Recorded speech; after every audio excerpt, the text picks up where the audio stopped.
Welcome everyone to this open access panel. My name is Glenda Cox. I work in the Centre for Innovation in Learning and Teaching, and I've been doing work in open education for around about 10 years now, advocacy work, implementation and research in open education. And so around about every year, kind of this week in October, there's an international open access event. And so it happens to coincide with the Teaching and Learning Conference. So we thought it would be a great opportunity to have some discussion today. We usually do these events along with the library, and I have a library representative here next to me. And yeah, we have special guests here today. So the global event has a specific theme this year, Open for Climate Justice. And from that website itself, sharing knowledge is a human right, and tackling the climate crisis requires the rapid exchange of knowledge across geographic, economic, and disciplinary boundaries. So I would like to start off with a definition of open access for those of you who are perhaps new to the concept. Open access is a set of principles and a range of practices through which research outputs are distributed online, free of access charges or other barriers. With open access strictly defined, or Libra open access, barriers to copying or reuse are also reduced or removed by applying an open license for copyright. That's a good, solid definition. So these open licenses are most typically Creative Commons licenses. And Creative Commons is a nonprofit organization that is based in America. And they have recently launched an open climate campaign that they'll be running over the next 4 years. And I went to a very interesting open education conference last week. And they launched this campaign at that conference. And there was a lovely plenary session by Monica Granados. And I just want to kind of refer a little bit to what she said to kind of give some context to why we're promoting climate justice. So she asked the question, why is access to knowledge so important? And she sketched out a number of scientific findings over the last century. So, for example, discovery of the ozone layer and the importance to actually be proactive and start thinking about what we can do to prevent the hole in the ozone layer. She also gave the example of the COVID-19 pandemic, where China shared the genetic sequence of the virus openly. And at the same time, national science and technology advisors from a dozen countries called for open access to COVID-19. And what happened was 77% of COVID-19 publications were open access. So that was very successful. And that was one of the reasons why we were able to develop the vaccine so quickly. So if we are going to solve the world's biggest problems, then the knowledge about them needs to be open. So what about climate change? What's happening there in terms of openness? A study was done on research from 1980 to 2020 on 169,000 outputs. And what they found was 50% of those outputs are closed. And this is what the open campaign is about. This needs to change. Great, so that was my introduction to the scene and the challenge that we are facing. And I'm going to hand over to each panelist, and they're going to be talking about the work that they're doing in relation to climate justice and open education and open access. Firstly, I'd like to hand over to Associate Professor Gina Zierfel. Thanks, Glenda. And hello, everybody. It's great to be here. I'm a lecturer in the Environmental and Geographical Science department, and I've worked on climate change issues for 20 years. And climate justice and open data are two things I feel very strongly about, so I'm really happy to be here. And I just thought I'd start as the first panelist talking a little bit about climate justice, because it means different things to different people, and that's great. But it's also useful to kind of understand that in the climate change space, we often have two groups, one looking at mitigation and trying to reduce greenhouse gas emissions, which is reducing the problem. And then another group that often tends to look at adapting to the impacts of climate change. And within both of these areas, climate justice is central, but it really started from the mitigation space, where people felt very strongly that northern countries had a chance to develop and emit, and southern countries had not. But also in a climate impact space, many southern countries are bearing the brunt of climate impacts, and so are needing to adapt even though they did not cause the problem. So, of course, we all contribute to greenhouse gas emissions, but we also need to understand issues of access to resources and services. And I'm particularly interested in adaptation to climate variability and climate change in the urban context. And one of the areas I've worked in is around water. And in the Southern African context, a central part of climate justice for me is looking at how development intersects with climate adaptation, because we really need to understand how we can adapt and reduce the impacts of climate change, as well as meet our development needs. So, for example, I had a recent project where I was working with a local NGO, EMG, Environmental Monitoring Group, and the Western Cape Water Caucus. And we were really doing some action research. And as caucus members and residents living in low-income settlements who were working on water issues, they wanted to improve their research skills, and they wanted to have some of their own data around their water stories. And so we had a project where we worked closely with them to co-develop the questions, and then the people living in these settlements were the researchers and collected information around challenges around water access. And so what was wonderful is we came out of that project with 300 stories. And we also worked closely with the City of Cape Town to try and explore how this type of data around community perspectives can be integrated in city decision-making. And the reality is it's very hard. So there are a few things that I feel quite strongly about, and one is that we need to have more focus on some of the social qualitative data issues around climate and climate justice, because climate justice is around how people living in neighborhoods experience climate impacts. Who's bearing the brunt? Who's bearing the cost? How are these being addressed? How are people being silenced? And so from a justice lens, epistemic justice and recognizing different knowledge types, different knowledge holders is so important. And I feel so strongly that if we want to build resilience to climate, we have to understand these multiple sectors, which means we have to accept different types of knowledge and really make an effort where we have previously privileged academic knowledge to privilege the different kinds of voices. And so in that vein, I've worked quite hard to make sure the types of products that come out of the projects I'm involved in are not only papers that are open access, where I can afford that and try and access funding to make my papers open access, because I believe particularly people on the continent struggle to access some of our research publications if they're not open access, but then also other types of material to show what these stories are. So coming out of this Correct project, I worked with a documentary filmmaker who produced a wonderful 17-minute video that can be showed to capture those stories. But the one that I really wanted to showcase today was a comic that we did with 4 other countries, so South Africa and 4 others, so 5 countries, where there are these wonderful stories that really do reflect on issues around climate justice and access, and low-income households really struggling to respond to climate impacts. And we've tried to make that accessible, particularly to high school students, because we feel different kinds of material are needed. And we don't want the students to get bored of the kind of message of you must respond to climate change and feel overwhelmed. These are stories of where people have been doing things in their everyday life. There's some stories of hope, and it's those kinds of things that we need to try and share more widely alongside some of our academic resources. Great.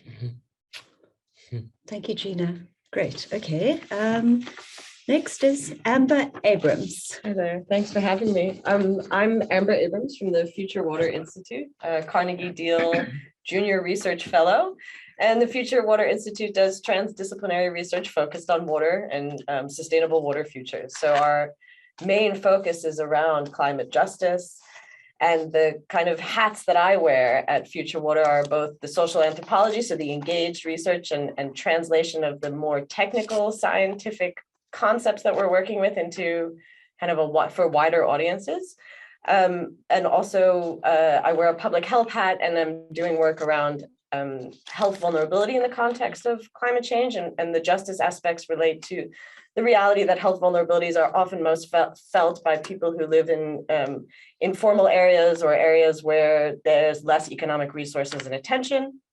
And so the different works that we do speak to what Gina was speaking about, which is very much about finding ways to engage with other ways of knowing and other ways of understanding our water challenges and concerns. And so one of the projects that I'm working on is, it's called the Cape Town Museum of Watery Relations. And this comes from the reality that all over the globe, there are these water maps and water museums, but there's very little representation in Africa. In fact, up until last year, none. But last year, a university in Burkina Faso started one. So we started ours in 2019, and they started theirs last year. And so there's starting to be a kind of critical mass around these conversations about how water is valued beyond the kind of technical scientific aspects.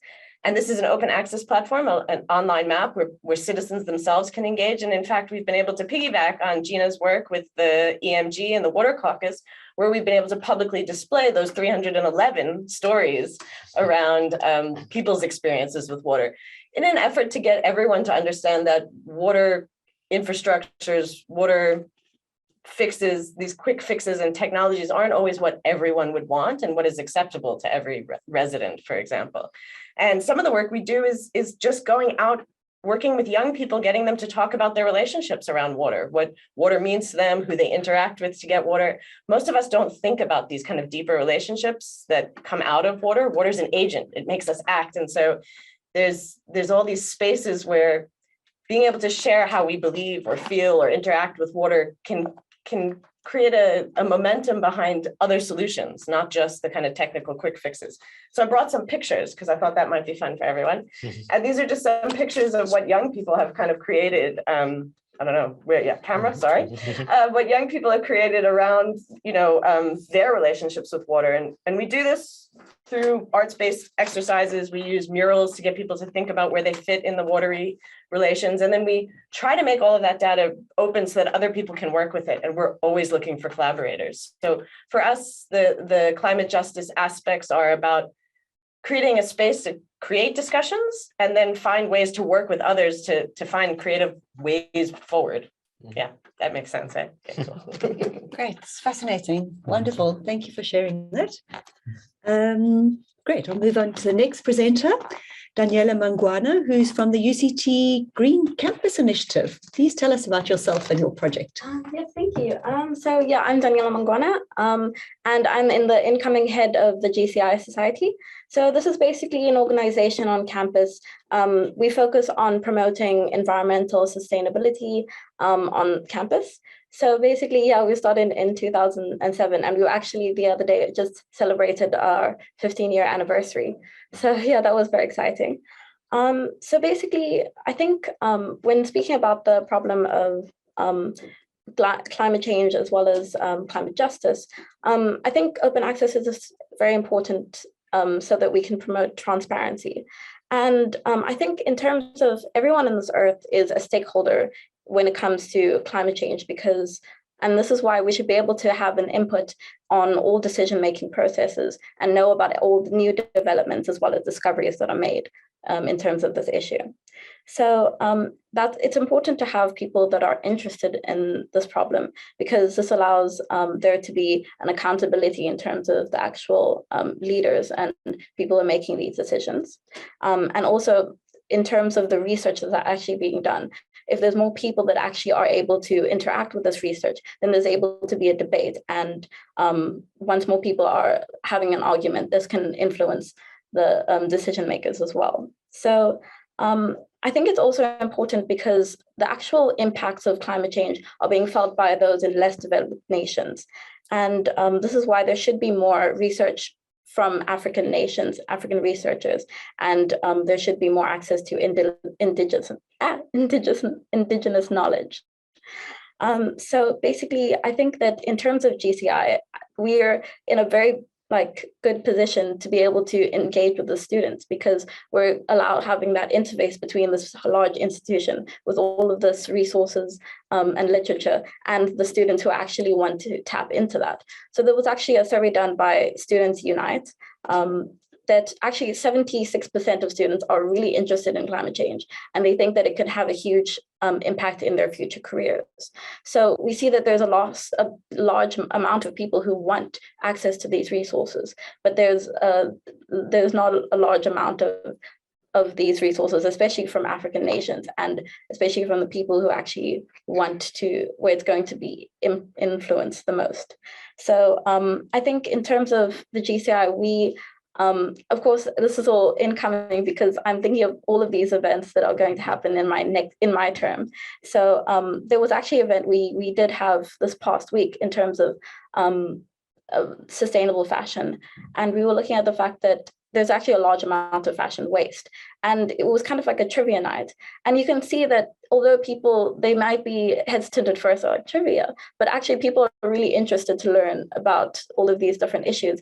And once you get them engaged in a fun way, they're really excited to get involved. So I think that more things should be done like this, more events. And I was actually thinking about, since we are in an institution where there are people from so many different backgrounds from all over Africa and other nations as well. So I think that would be really interesting to have events where people can actually share their knowledge, indigenous knowledge about how their cultures actually how they mitigate climate effects and how they engage with their environment.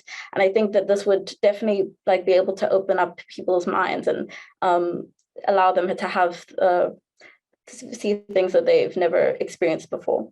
So yeah, that's a little bit about me and the GCI and hopefully the future of GCI. So thank you. Thank you, Daniela. Do you think that the students are very aware of open access and the climate, these kind of big open, like this climate campaign by Creative Commons and so on? I mean, what do you think? How can we create more awareness about the fact that, this is open knowledge and can be shared? Yeah, I think as students, we kind of do take it for granted, especially being in UCT, for now, things are open in terms of our university. But when it comes to later on, we're going to have to pay for all of that access, as well as high school students where I just realized because when I was in high school, you get things from websites that are open, but in terms of scientific papers, there was very little engagement with that. So I think for now, while we're in the space, we do take advantage of the fact that we have this openly available. But also, I think once we leave these spaces and we are more interested in these problems and they're affecting us in our daily work lives, it may become way more difficult. So I think there needs to be changes done now so that in the futures we will be able to reap the benefits of that. So yeah, and I think that students do want to be engaged with this and they may not realize it now, but I think there just needs to be more opportunities where we can actually say this is what the knowledge that's available. This is how you can actually interact with it. And yeah, such platforms where they can actually figure out that this is a problem we have and this, what exactly can we do to solve it. So yeah. Great. Okay, thank you very much. And last but definitely not least, Nicholas, would you like to talk about your work? Yeah, sure. Hi, everyone.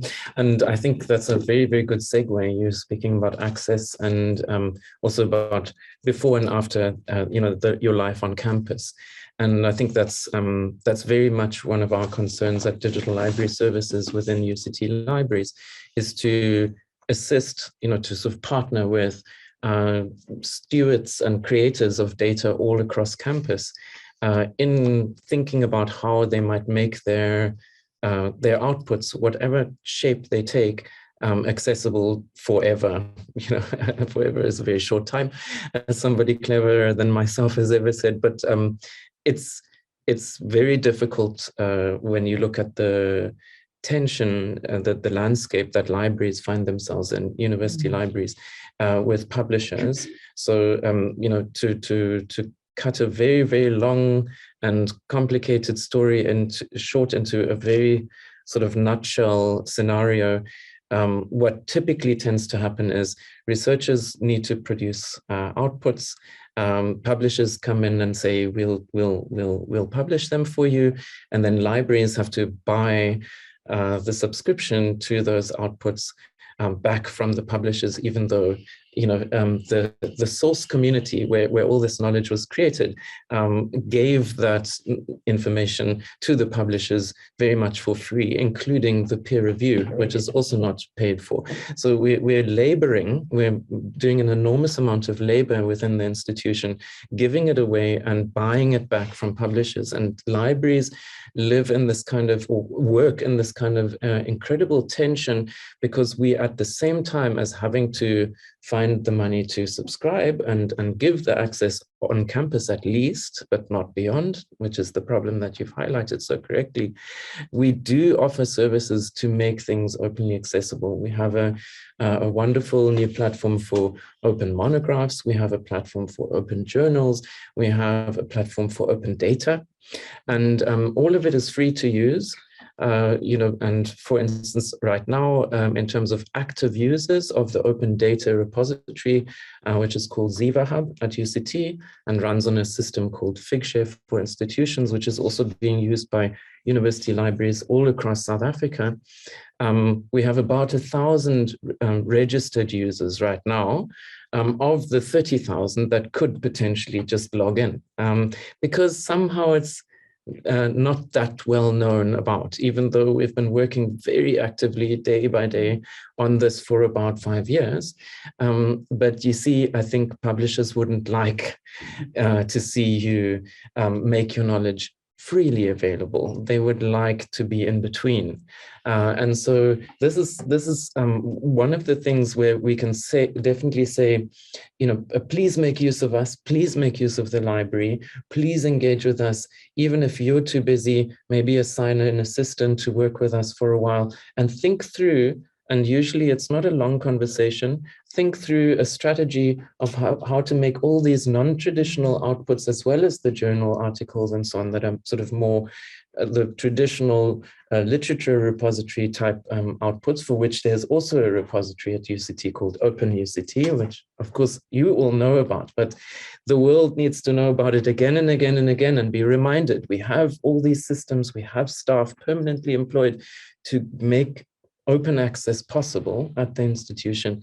There is also this Ziva Hub repository where you can put videos, you can put presentations, you can put a spreadsheet or a set of photographs, etc. And ideally, according to a sort of thought out curation strategy, where your department essentially also gets, or your research group gets, a sort of data website, as it were. So the Green Campus Initiative, why shouldn't it have a kind of data website to share all those wonderful things that you're going to be creating and that you already have been creating, etc. So that's kind of my contribution to the round here.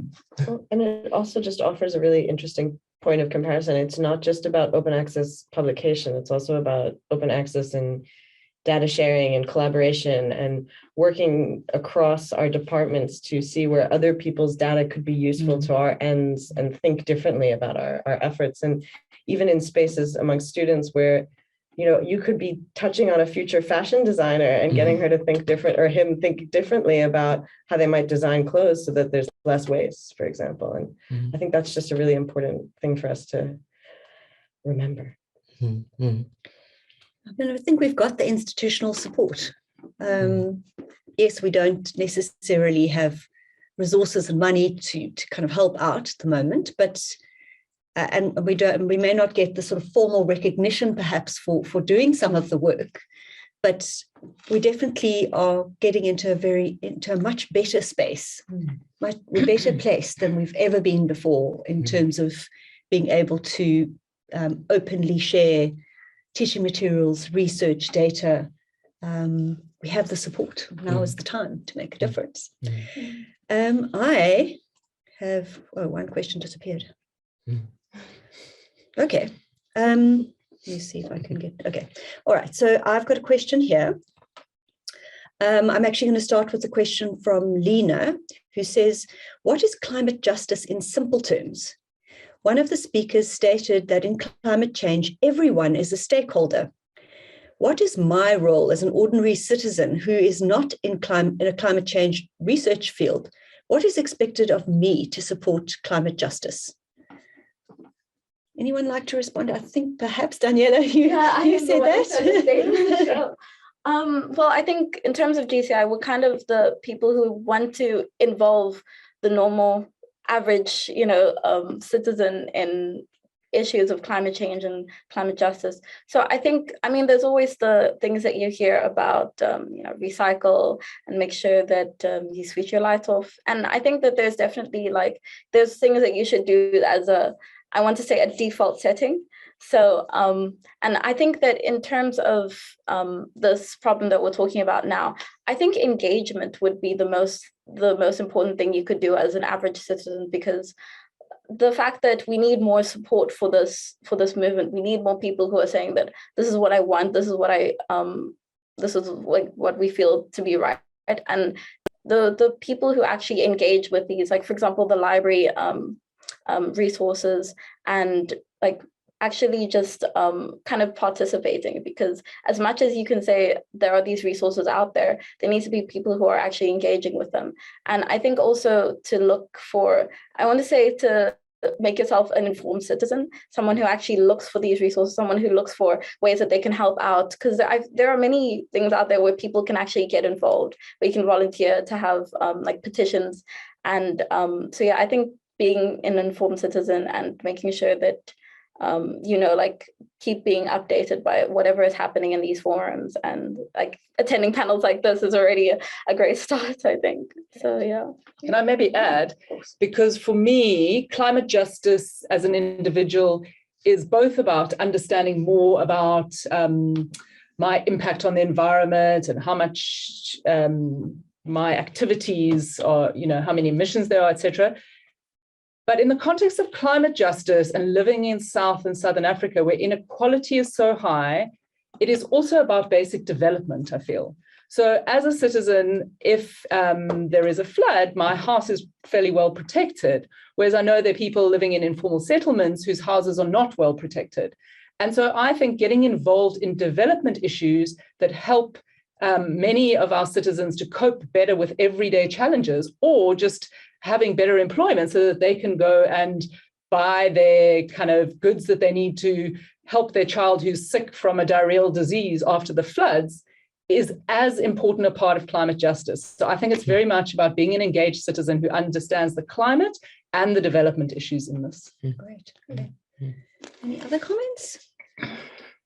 So the question about why we are all stakeholders, or how come we're all stakeholders, is an interesting and really important one. And I think ultimately it's because we all live on this planet, and there are a finite amount of resources. Even if something like water is considered renewable, most of us who are in Cape Town now have lived through the potential day zero, and we know that our taps may not always turn on. And I'm also very aware that not everyone has taps that can turn on, and that's also a situation that needs to be adjusted if we're thinking about equity and justice. Nicholas? Well, just to recoup a point I guess maybe I didn't make earlier, is, if you put this knowledge in the wrong space, it won't get far in the right way. So ideally you employ, for instance, the use of open licenses, as you mentioned earlier, Glenda, in your introduction about open access. If you don't employ that, then nobody who's accessing the resources knows what they can legally do with the resource.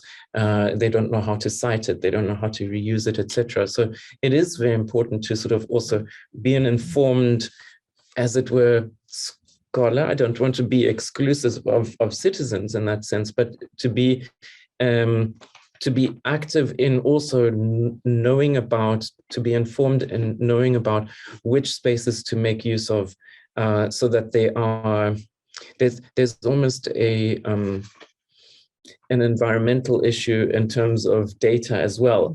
So good environments are scholarly repositories, open access repositories. Not so good environments are repositories such as YouTube. Yes, they have a big reach, but Google owns all the data. Google can mix it up with advertising. Google can take it away again. Google doesn't necessarily. So I'm not saying don't use YouTube, but maybe use something like ZivaHub or OpenECT first, and then disseminate from there, because then it'll be very clear where it comes from, what can be done with it, etc., etc. So part of being informed and acting informed is also just making sure that the use of open access licenses is there from the beginning. Great, excellent. I also have a couple of questions from Teresa. Thank you, Teresa. The creative forms of dissemination on climate change and water are great. Just 2 questions, she says. Did you have disabled people, especially children and youth, involved in the action research and storytelling?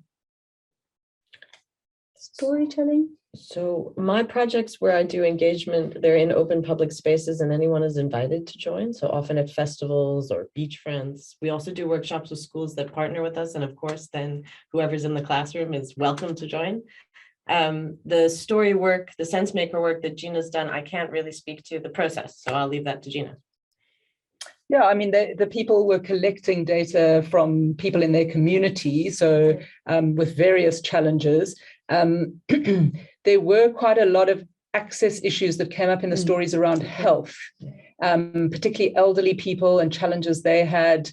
I don't remember any explicit stories about disability, but I think that is really, really important in the climate justice space, particularly during extreme events where there's a lot more challenges for people than getting emergency services. So it's a great point to bring up and one we have to highlight around climate justice. I mean, Teresa's second question is kind of related. Are the OER materials in accessible formats for those with visual impairments and intellectual impairments? If you are hoping to research communities with this material, it will also make staff and students and staff aware of making material accessible to disabled people. So it's a great point, and it's something that I think we're working towards. I mean, I know Open Monographs Press and some of the other UCT kind of platforms, let's call them, are quite focused on actually thinking about a universal design when they're actually doing the publishing. So I think these conversations all fit kind of nicely together in a way. I mean, this is an opportunity to share knowledge, but also when you're doing that, to really consider this kind of universal design while we're doing it. And maybe just linking to that, I mean, some of the products we've worked on with EMG, we've made sure we've translated them into Afrikaans and isiXhosa here in the Western Cape so that there is more reach of those kind of products. So it's thinking about that diversity of who the audience is rather than the usual suspects who know where to go, who can read English, who can read small font or etc. So it's great to be kind of expanding that thinking. Okay, that's great. If I can, yes, there's also something about the affordances of digital now where, yes, we are dealing, definitely, especially in the global south, we are dealing with the cost of online data or the cost, but it is reducing all the time. It is also the cost of storage is coming down all the time. We can store more data for less. And there's also almost a threat in that we collect too much data. But if we, again, if you're partnering with libraries, there again, you might be putting in place a strategy of what kind of metadata to employ, and to say, well, we are no longer constrained by the traditional journal format. We can publish a video, a transcript of the video, a translation of the video, etc., and give it a persistent identifier and disseminate it just like that. It used to be virtually impossible to do such a thing. Now we can record a Teams meeting and it's transcribed for us, and we do a bit of cleanup, and suddenly we have a multimodal sort of output there.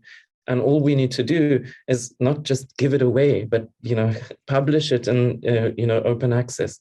And suddenly we've made a huge step towards, I think, what would really fall under justice, under what you've also said. Can I maybe pick up something, because I think it's a useful example, and I think what we also want here is practical things. So, for example, I had this filmmaker do this documentary for me, and we put it on YouTube as a way to share it. So you're saying essentially I should come to Ziva Hub first, publish it there, and can that automatically do subtitles as well? No, I'd have to do that separately. Yeah. But then I go to Ziva Hub, I put a Creative Commons license on it there, and then put it up on YouTube. That's right. You can put it up on YouTube. It also has embed codes just like YouTube. So you can actually embed it from Ziva Hub into a website. So wherever it plays, wherever else it's playing, wherever it's linking to, it's always linking to Ziva Hub, which means it's linking to your institution, it's linking to your research group, it's linking to your co-authors, it's linking to, so that is very, so you've re-established a sense of control, ownership, and not just as it were given it away and lost control over it. Yeah. And how do people do that? Contact Ziva Hub? You just log in. It's just there. You just go to zivahub.uct.ac.za, log in with your UCT credentials. That's for UCT users to publish. But of course, it's open to the whole world to use. Yeah. And I think that kind of links to a point that I was going to ask. When you spoke about there might be some, maybe, I don't want to say disadvantages, but there may be the dangers of having so much knowledge or data out there. So I was kind of going to ask about who exactly would be disadvantaged by open access, because I'm trying to think about, we have this great initiative, and we're looking at all of these pros, and would you say that you know any cons? I'm thinking maybe to the researchers, or about funding or something relating to that. So very briefly, as a super question, I just think, we're definitely experiencing some sort of data fatigue or data deluge if we're in the sort of wide open world of just suggestions coming onto your phone as to what to read. I've just been sent a headline by my youngest son, a teenager. He says, "Did you know Spotify is now listening to your conversations in order to determine your gender, your age, your interests, etc., and improve its suggestions to you? And you said yes to this." So I did not know that, and I'm a bit shocked, frankly. So that's kind of the big bad world of, out there. But in the open access space, no, we need more and more and more. That space is a space that's rich with intellectually factual metadata, where you can trust it's vetted by colleagues, by peers, by institutions, by support services. Open access is definitely always needing more quality data. Yeah. To add to that, I think we need to spend a lot more time curating stuff. Yes. Because otherwise, as you say, there's so much and it becomes overwhelming. Whereas if there's a well-curated site that is very clear, this is research material for this group of students or on this topic, then it's more likely to be used. So spending time doing that, I think, is also all of our responsibility. Yeah, and there's always a potential, if data isn't curated well, for people to really misunderstand it and use statistics. I don't want to say incorrectly, but to a detriment of whatever your effort is, for example, right? So yeah, there's always that danger. You do want people to use it however creatively they want, but you also don't want it to be misinterpreted, because there's always a boundary to how good your data is or where it fits, right? So that's... Yeah, I think setting the context of any kind of open resource is important. You want people to use it, but you also want to know if it's, situated at a certain degree level or what it's aimed at. It's very important. And I think the thing with Creative Commons licenses, the things with these open licenses that we must always remember is it's not giving away your copyright. It is an alternative copyright mechanism. And sometimes it's the best way to actually safety check your attribution. If you're putting a resource online and and this is perhaps, I think, a thing that students don't always know. If something's online and there's no mention of copyright anywhere, and you think, oh, maybe it's free to just copy. It's not. It's by default, under full copyright. And so, and it's kind of scary because that doesn't work for people, because it's like, oh, I can just copy and paste, or I can use that. But with Creative Commons licenses, it helps the user to know what to do with that material and attribute. And if I make all my slides open, I don't mind what you do, but I would like you to say, oh, slides by Glenda Cox at the end. But I've also got that version and it's protected. Which is also a justice issue. Yeah. You know, yeah. And I just want to say, because we're on the Teaching and Learning Conference, that working with you years ago on my teaching material was such a useful thing for me around learning about open access and what I can and can't use. So just to kind of encourage other lecturers to be thinking about it carefully, because once I did that, I was then aware, and then I make my students aware, because otherwise I think people aren't aware. And so now I quite carefully go through my material, or if I haven't, then I can put a disclaimer, oh, please don't use this material. I haven't quite finished doing all the attribution yet. So I think it really is important and falls on us as lecturers to share with our students as well. And students can do the same thing. You can also publish. You know, if you're sharing a resource or whatever, put a Creative Commons license on it, attribution to you, and it's a version, and then it's out there that and can be attributed. I think we're almost out of time. A few more minutes to go. Any closing comments? Sure. Okay. Just that it's really exciting to be talking to a group of like-minded potential collaborators, and knowing about the opportunities at the library. Just how can we help you disseminate that better? Because I'm learning today from you. No, likewise. I would love to continue the conversation. We'd really, really like to work together with you and find out what you might want to sort of use some of our systems and services for. Yeah, and I honestly, how are you feeling? Yeah, I'm also really happy to be part of this panel, and I think I also learned a lot right now, and I feel like I've become a more informed citizen. But I also think in terms of I was looking at our JCI website, and I was thinking, I think we definitely need a revamp, and I think there would be a lot of spaces to include more access to open resources like the and I think that, because I just think that the people who are interested in JCI would definitely be interested in these open resources. So I think definitely if we can have like a side page that can like a link to this website, it would be amazing. Yeah. Super. That's great.